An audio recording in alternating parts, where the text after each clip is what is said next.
जय माता दी। जय माँ कामाख्या। देव राधा ट्रस्ट सत्यवाणी चैनल के माध्यम से आप पुरानी परंपरा और ज्योतिष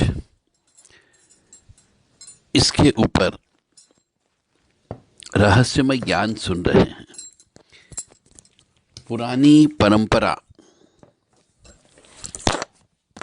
हमारी ज्योतिष से कितनी मिलती जुलती थी, इसका एक प्रत्यक्ष उदाहरण हम आपको दे रहे हैं। जैसा कि आप सब जानते हो, पुराने जमाने में कुंडली मिलान नहीं हुआ करती थी, फिर भी शादी ब्याह हो जाती थी और पूरी जिंदगी भर पति पत्नी साथ रहते थे, लड़ाई झगड़ा नहीं करते थे, तलाक नहीं लेते थे, घर छोड़ के स्त्रियां मायके नहीं भगती थी और उनका वैवाहिक जीवन सफल रहता था। बच्चे भी पैदा होते थे। और पुराने जमाने में जो शादी ब्याह होते थे तो उसमें लड़के लड़की एक दूसरे को देखते भी नहीं थे। जो पिताजी ने या दादा ने फाइनल करके आ गए वो सबको मान्य होता था। अब दादा कौन? बृहस्पति हुआ। जो सबसे बड़े बुजुर्ग हुआ करते हैं उन्हें बृहस्पति कहा जाता है। तो जिन घरों के अंदर आज भी बड़े बुजुर्गों की सुनी जाती है, आज उस घर में भी लड़ाई झगड़ा नहीं होता है, बृहस्पति का मान सम्मान होता है। स्त्रियां घर छोड़ के नहीं भगती हैं और उस परिवार के सभी सदस्यों का विकास भी होता है। क्योंकि पुराने जमाने में कोई भी कार्य होता था तो बड़े बुजुर्गों से पूछ करके किया जाता था और घर के बड़े बुजुर्गों को सब सम्मान देते थे। और आजकल जैसे शादी ब्याह हुआ, अपनी अपनी पत्नियों को लेकर के चले गए तो पिताजी और दादाजी को यहीं छोड़ दिया। वो कहते रह गए कहीं बाहर मत जाओ बेटे, हमें कौन देखेगा। पर बहुएं आजकल ऐसी आने लग गई है कि नहीं, हमें तो अलग रहना है, अलग खाना पीना बनाना है, हमें सेवा नहीं करना है।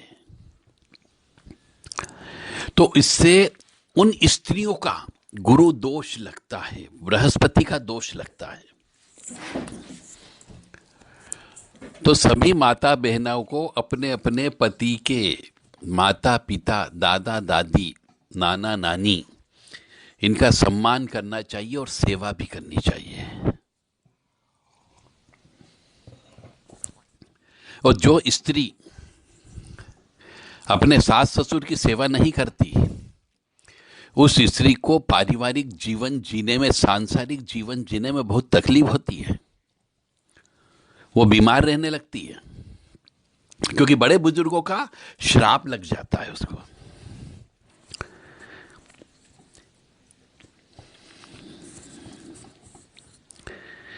तो पहले पुराने जमाने में दादा हुआ करते थे, उसका बेटा हुआ करता था और उसके बेटे बहू हुआ करते थे, मतलब पोते पड़पोते तक देखते थे। तो पुराने जमाने में स्त्रियां पुरुष कहीं पे भी आते जाते थे तो दादा दादी से परमिशन लेकर के जाते आते थे। फालतू घूमती नहीं थी स्त्रियां। यानी बृहस्पति को सब कुछ मालूम रहता था कि कौन सी स्त्री कहां जा रही है, कब जा रही है, बहू बेटियां किस हालत में है और किसके यहां जा रही है। परंतु आजकल घर के मुखिया से पूछने की तो बात ही नहीं है, अपनी मर्जी से घूम रही है। तो बृहस्पति का दोष लगता है। जब बृहस्पति खुश नहीं होगा तो मंगल जो होता है वह क्रोधित हो जाता है, क्रूर हो जाता है।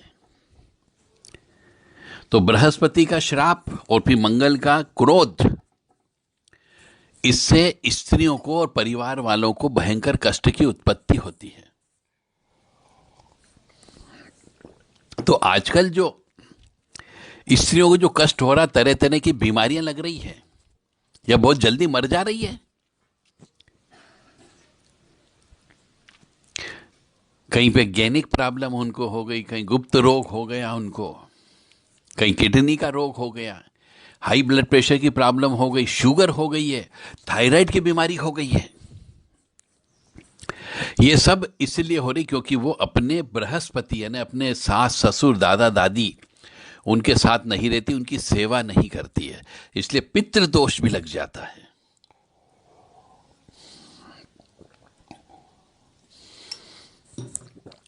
बहुत रहस्यमय ज्ञान है ये। अब और आगे चलते हैं। पहले घूंघट प्रथा भी हुआ करती थी।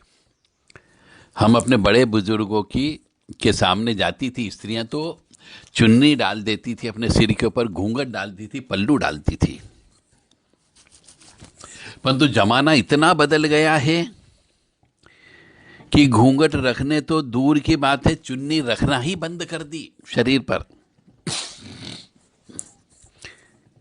पल्लू रखना बंद कर दिया और शर्ट कपड़े भी ऐसे पहनने रखे, न तो चुन्नी है साथ में न पल्लू है। यानी कि सिर पर बाल शनि के होते हैं और दिमाग पर राहु का अधिकार होता है। यह हर व्यक्ति को समझना चाहिए। सिर पर बाल शनि का होता है, दिमाग पर राहु का अधिकार होता है, और औरत स्वयं स्त्री जो है खुद शुक्र है।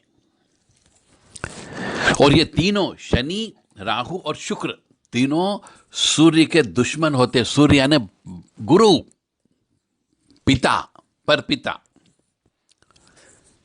पितृ। जब सूर्य की रोशनी पड़ती है तो ये तीनों एक हो जाते हैं, शनि, राहु और शुक्र तीनों एक हो जाते हैं। यानी शनि का बाल, राहु का दिमाग और स्त्री। तो जब सूर्य की रोशनी स्त्री के ऊपर पड़ती है तो ये तीनों एक हो जाते हैं, इनका मेल हो जाता है। और जब ये तीनों मिल जाते हैं तो मंगल जो रहता रक्षा करने वाला वो अपनी क्रूरता पर आ जाता है और मंगल भी खराब हो जाता है। अब चुन्नी जो होती है और पल्लू जो होता है वो बुध का काम करता है, इसलिए चुन्नी को बुध कहा गया है। तो जो बुध होता है, चुन्नी यानी कि पल्लू के लीजिए या दुपट्टा के लीजिए, जो बुध है वह सूर्य का भी मित्र है, शनि का भी मित्र है और शुक्र का, राहु का भी, इन सब का मित्र है। और लग्न भाव के लिए तो बहुत अति मित्र कहलाता है। तो बुध जो है तीनों के, दोनों के बीच में मध्यस्थता बन करके राहु को नियंत्रण में करता है। इसीलिए सिर के ऊपर चुन्नी होना अत्यंत आवश्यक है। और जिस स्त्री के सिर के ऊपर चुन्नी नहीं होती है, यह मान करके चले कि वहां पर 4 ग्रह उसके खराब हो जाते हैं और उसको कष्ट प्राप्त होने लगता है। तो मेरी आवाज जितनी भी माता बहनें सुन रही वो अच्छे से गौर से सुने कि अपने सिर पर चुन्नी क्यों रखना अत्यंत आवश्यक है। यदि खुश रहना चाहती हो तो, और यदि बीमारी दुखी में रहना चाहती हो, कष्ट भोगना चाहती हो, पति से दूर रहना चाहती हो, विरह की अग्नि में जलना चाहती हो, तो मत रखो चुन्नी।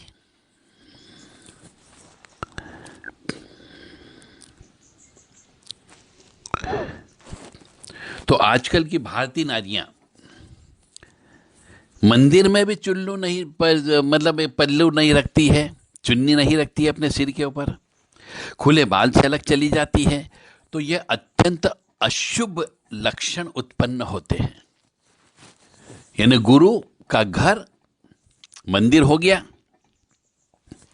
और वहां पर ये खुले सिर से चली जाती है, यानी कि राहु, शुक्र और शनि तीनों मिलकर के चले जाते हैं। जो गुरु के घर में चले जाते हैं तो गुरु और नाराज हो जाता है, श्राप मिलता है। मतलब स्त्रियों को श्राप क्यों मिल रहा है? क्योंकि आजकल वो बिना दुपट्टे के, बिना पल्लू के मंदिर में जाने लग गई है। और फिर कहती हम मंदिर जा रहे हैं फिर भी भगवान हमें कष्ट क्यों दे रहा है। तो ये भगवान कष्ट क्यों दे रहा है, इसका कारण आज मैं आपके सामने प्रस्तुत कर रहा हूं। आंखें खोल लो और दिल दिमाग खोल लो अपना। कोई भी स्त्री हो, जवान स्त्री हो, वृद्ध स्त्री हो, प्रौढ़ अवस्था वाली हो, या कन्या ही क्यों ना हो, चाहे विवाहिता स्त्री हो, अविवाहित स्त्री हो, विधवा स्त्री हो, छोड़ी गई स्त्री हो, तलाकशुदा स्त्री हो, हर एक स्त्री को अपने सिर के ऊपर पल्लू रखना चाहिए या दुपट्टा रखना चाहिए, तो ही मंदिर में प्रवेश होना चाहिए। अन्यथा गुरु दोष भी लगता है, और विवाहिता स्त्री को तो ज्यादा लगता है। और जब उसका गुरु खराब होता है तो उसे विरह की अग्नि में जलना पड़ता है, पति से दूर रहना पड़ता है। क्योंकि स्त्रियों के मामले में गुरु सांसारिक सुख का कारण बनता है, तो उसे सांसारिक सुख नहीं मिलता है, यानी उसको श्राप मिलता है। तो ऐसे मनुष्य को, जो भी स्त्रियां बिना पल्लू के मंदिर जाती है, यह मान करके चलें कि उनके जीवन में कष्ट तो आएगा ही आएगा, कोई नहीं रोक सकता। फिर आप वही चक्कर कि आप तांत्रिक लोगों के ऊपर उंगली उठाओगे, ओगड़ अघोरियों के ऊपर उंगली उठाओगे, आस पड़ोस वाले के ऊपर उंगली उठाओगे, अपने ही परिवार के रिश्तेदार जो खास आपसे प्रेम करते हैं उनके ऊपर उंगली उठाओगे, पंडा पुजारी के ऊपर उंगली उठाओगे कि उसने कुछ कर दिया, किसी ने कुछ खिला पिला दिया, कोई हमारे यहां तंत्र विद्या करके चला गया।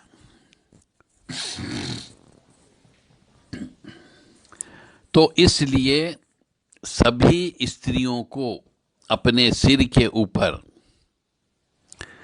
पल्लू रखना अत्यंत आवश्यक है। नहीं रखोगे तो कष्ट भोगने के लिए तैयार रहो। यह आपके सोच पर निर्भर करता है। और जब स्त्रियां बच्चे पैदा करती हैं तो जो दोष स्त्री पर लगा हुआ है, खुले सिर का श्राप लगा हुआ है, राहु कष्ट में है, शनि भी है, राहु शनि और शुक्र तीनों मंदिर चले गए हैं, और वहां से आपने उसके बाद में बच्चा पैदा होता है तो बच्चे के ऊपर भी यही दोष लगता है। इसलिए आजकल के बच्चों की पत्रिका भी खराब आ रही, क्योंकि मां के कर्मों का फल बच्चों को भोगना पड़ता है। मतलब वैसे ही ग्रहों की खराबी वाली एक परत दो परत, ब्याज के ऊपर ब्याज, ये महादोष साबित होती है। अब और गहराई में हम जाते हैं। एक स्त्री है, यदि वो पल्लू नहीं रखती है, सिर पर चुन्नी नहीं रखती है, तो उसके बदन पर जो छाती है वह चंद्र का प्रतीक होती है, और पेट पर बृहस्पति का अधिकार होता है। जब किसी स्त्री की छाती दिखती है और पेट दिखता है तो लोगों की नजरें उस पर पड़ती है, तो वो दोनों दूषित हो जाते हैं। और जब ये दूषित हो जाएंगे तो मंगल खराब होगा, यानी खून खराब हो जाएगा। तो महिलाओं को जो आजकल खून की बीमारी लग रही है, यानी कि बार बार मासिक धर्म आना, बार बार एमसी पीरियड जल्दी आ जाना, कैंसर की बीमारी हो जाना, ब्लड कैंसर हो जाना, इसके पीछे का कारण ये है।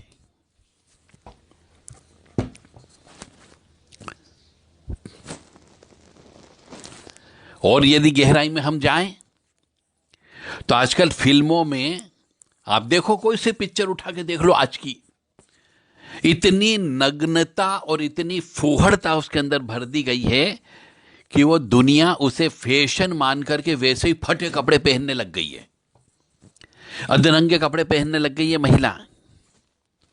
और उसे अपनाने भी लग गई। अब पुराने जमाने की बात करें तो पुराने जमाने की माताएं अपने बच्चों को दूध भी पिलाती थी तो ओढ़नी से ढक लेती थी, और ओढ़नी से ढकने के पहले भी जहां पिलाती थी वहां पे 2 बार थूक देती थी ताकि नजर न लगे किसी की, क्योंकि नजर दोष भी खराब मंगल को खराब करता है।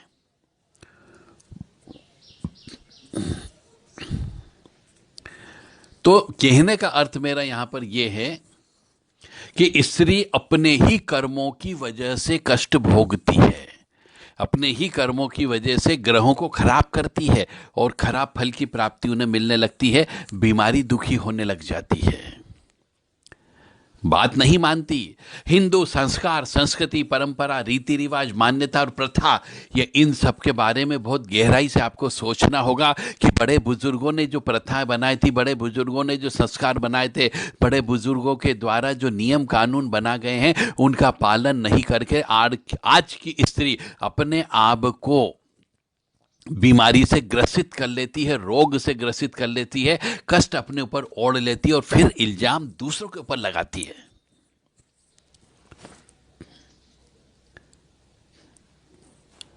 तो चुनरी क्यों कितनी आवश्यक है, शायद अब आपके समझ में आ गया होगा। इसलिए सभी माता बहनों से मेरा निवेदन है कि हमेशा केवल रात को सोते समय जब पति के सामने जाते हैं तब वो बाल को खोलना चाहिए, अन्यथा बाल बांध करके रखना चाहिए, क्योंकि बाल जो है शनि का प्रतीक होता है और शनि को खोला नहीं जाता है। यदि शनि खोल दोगे तो उसमें राहु घुस जाएगा और प्रेत लग जाते हैं, जिससे महिलाएं पागल हो जाती है।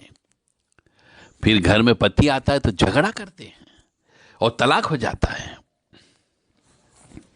इसलिए घूंघट की बात मैं नहीं कर रहा कि आज के ज़माने में आप घूंघट रखोगे, कम से कम सिर पर अपने बाल को ढक करके रखो जब तक सूर्य उदय है और सूर्य अस्त होता है। बीच में सूर्योदय से सूर्यास्त के बीच में बाल के ऊपर सूर्य की एक किरण भी नहीं पड़नी चाहिए, अन्यथा राहु और शनि खराब होगा ही होगा और शुक्र भी खराब हो गया। यानी भौतिकवादी सुख है, परंतु भौतिकवाद की वस्तु है, परंतु भौतिकवादी सुख भोग नहीं पाओगे।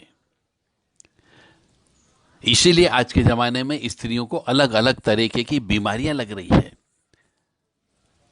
और इसीलिए स्त्रियों में क्रोध की भावना जाती, क्योंकि मंगल क्रोध का प्रतीक होता, मंगल भी खराब हो जाता है और स्त्रियों में जरा जरा सी बात के ऊपर क्रोध आ जाता है और इतना ज्यादा क्रोध आ जाता है कि वो अपने घर परिवार को तोड़ डालती है।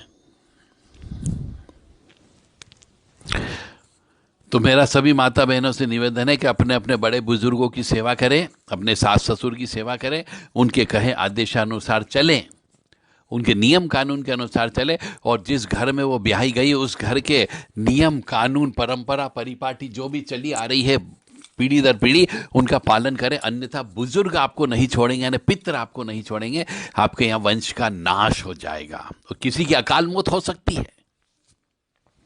अपने सामने अपने बेटे बेटी की मौत देख सकती हो।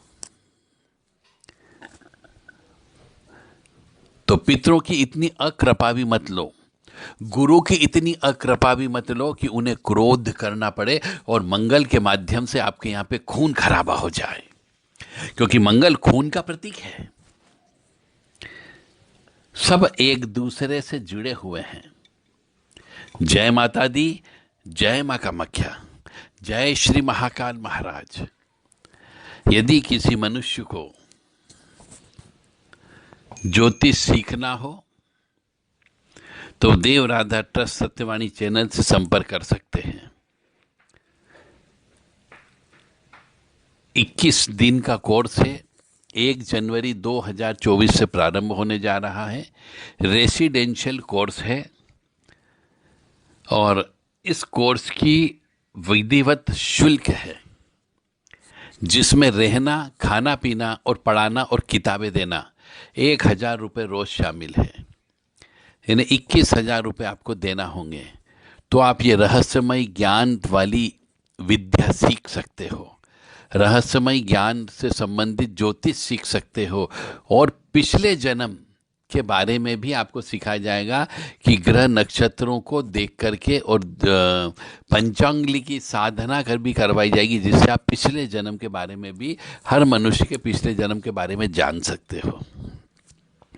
जिस किसी भी मनुष्य को ज्योतिष सीखना हो, हॉबी बनाना हो, या ज्योतिष को अपना प्रोफेशन बनाना हो, या ज्योतिष के माध्यम से ही जिंदगी गुजारना हो, वह व्यक्ति अवश्य संपर्क कर सकते हैं। 1 माह का कोर्स है, 1 माह में आपको पूरा ज्योतिष सिखा दिया जाएगा। फिर आपकी प्रैक्टिस पे डिपेंड करता है कि आप कितनी प्रैक्टिस कर सकते हो, कितने व्यक्तियों की कुंडली देख सकते हो। प्रैक्टिस भी करना तो उसके लिए भी कुंडली हम आपको उपलब्ध करा सकते हैं, क्योंकि हमारे पास कम से कम 5000 कुंडलियां आज की तारीख में रखी हुई है। तो 5000 कुंडलियों पे आप खुद रिसर्च कर सकते हो कि इनको अपन विश्लेषण कैसे करेंगे। जय माता दी, जय माँ कामाख्या। ओम मृत्युंजय महादेव त्राहि माम शरणागतम, जन्म मृत्यु जरा व्याधि पीड़ितम कर्म बंधन है। आज के लिए एक विशेष गिफ्ट है कि कोई भी मनुष्य शमशान मरघट मसान नामक किताब है हमारे द्वारा लिखी गई, उस किताब को यदि खरीदना चाहता है तो आधी कीमत पर वो किताब उपलब्ध कराई जा रही है। केवल 500 रुपये में डिस्पैच सहित आपको मिलेगी, पर कोड नंबर डालना होगा और किताब का नाम लिखना होगा आपको। शमशान मरघट मसान 9.90 देश लगा करके 64.1 ये आपको लिखना होगा। जय माता दी।